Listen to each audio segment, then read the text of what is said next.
bagaimana pendapat para ulama?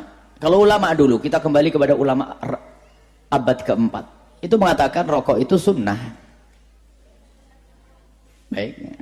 Jadi fatwa abad keempat dinukil para ulama. Karena apa? Belum terbukti, dan cara merokok pun masih sangat sederhana. Belum ada pabrik rokok yang besar itu, paling hanya orang per orang dan sebagainya begitu. Dan kenapa? Karena kalau lagi ngerokok itu bisa menjaga perang, perbatasan-perbatasan itu. Kalau dengan rokok dia melek, nggak ngantuk. Sehingga dianggap ini sebagai sesuatu yang untuk membantu dalam kebaikan, maka hukumnya baik. Makanya sunnah dulu. Abad ke-8 banyak orang batuk-batuk.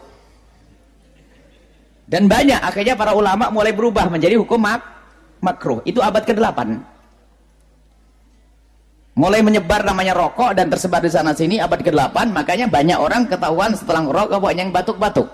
Akhirnya makruh. Jadi bertahap. Jadi ini fatwa tahun berapa yang kita nukil kan begitu. Sehingga ulama yang membaca fatwa lama mengatakan rokok adalah makruh. Akan tapi lihat, orang akhir mutaakhirin menilai dari rokok ini adalah dengan ahlinya. Bukan urusan rokok saja, mohon maaf. Kalau urusan rokok ini memang ada usul kecanduannya. Bukan urusan rokok apa saja, segala bentuk yang dikonsumsi oleh seseorang, jika sudah divonis oleh ahlinya, dalam hal ini adalah dokter. Kalau dokter mengatakan itu membahayakan, langsung fatwa ulama harus ikut dokter. Saya pernah membuat contoh. Kalau ada di sebuah hutan, perhutani berkata, para pengunjung dilarang masuk hutan untuk sementara. Karena apa? Tiba-tiba terbukti di hutan ini ada berapa ratus harimau yang baru beranak nih.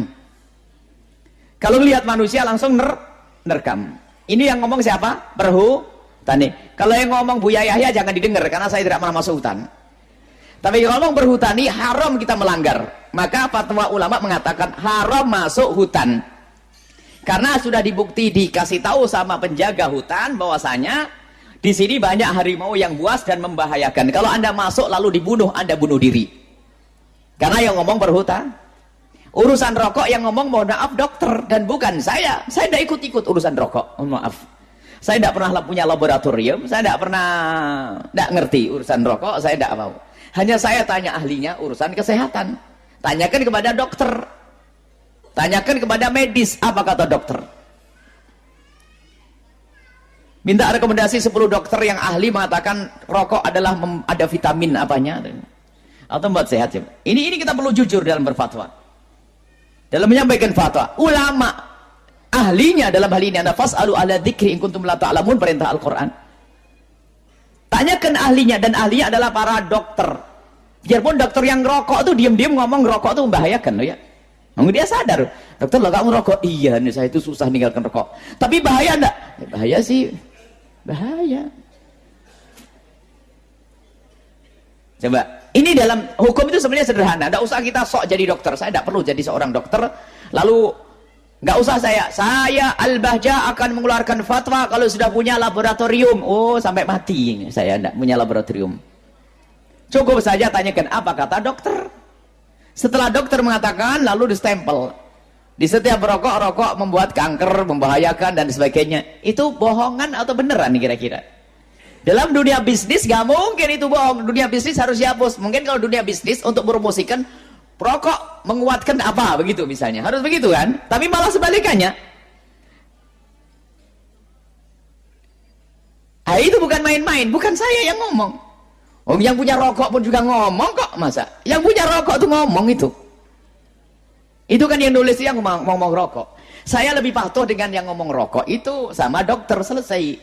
Sehingga berdasarkan itu semua, maka segala sesuatu, jangan ngurus rokok. Kalau ngurus rokok pasti ada cemberutnya nanti.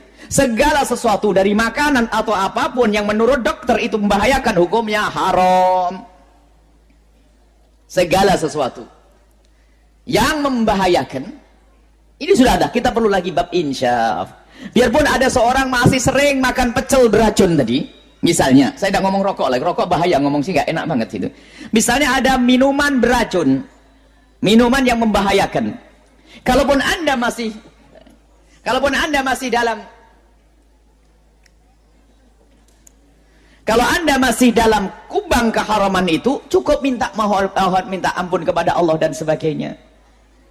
Selesai. Bertahan. Jangan membela lalu cari fatwa yang lainnya. Adapun bagaimana tentang fatwa ulama tentang kemakruhan rokok, itu juga fatwa yang tidak salah karena dinukil dari fatwa lama. Orang akhir zaman mengambil fatwa lama. Sebab dalam berfatwa sendiri ada bagiannya masing-masing. Dan kami yakin Imam Syafi'i kalau datang hari ini pun akan menggunakan dunia medis ini untuk mengontrol segala bentuk makanan halal haramnya. Karena apa? Praburiatum laturium. Pasti beliau yang paling ahli dalam hal ini. Sebab beliau ada istilah namanya istiqra. Istiqra itu tanya ahlinya. Itu adalah satu manhaj di dalam fikih Syafi'i. Namanya istiqra. Kalau ingin mencetuskan hukum, jangan bertanya yang bukan ahlinya. Kalau urusan kesehatan, ya tanya dokter. Kalau urusan masalah kemasyarakatan, tanya pakar sosiologi. Jadi jangan tanya yang lainnya. Itu kan istiqra'nya Imam Syafi'i. Sehingga mengatakan bahasanya umumnya orang haid adalah 7 hari. Banyaknya adalah 15 hari. Paling pendek adalah 24 jam. Ini kan istiqra'nya Imam Syafi'i. Saya tidak akan melanggar Imam Syafi'i. Maka kalau ada fatwa yang mengatakan rokok itu adalah makruh, kami tidak bisa mengatakan bahasanya itu fatwa salah. Karena dinukil dari fatwa yang ada. Akan tapi saya hanya ngajak bicara. Yuk bicara dengan keinsyafan.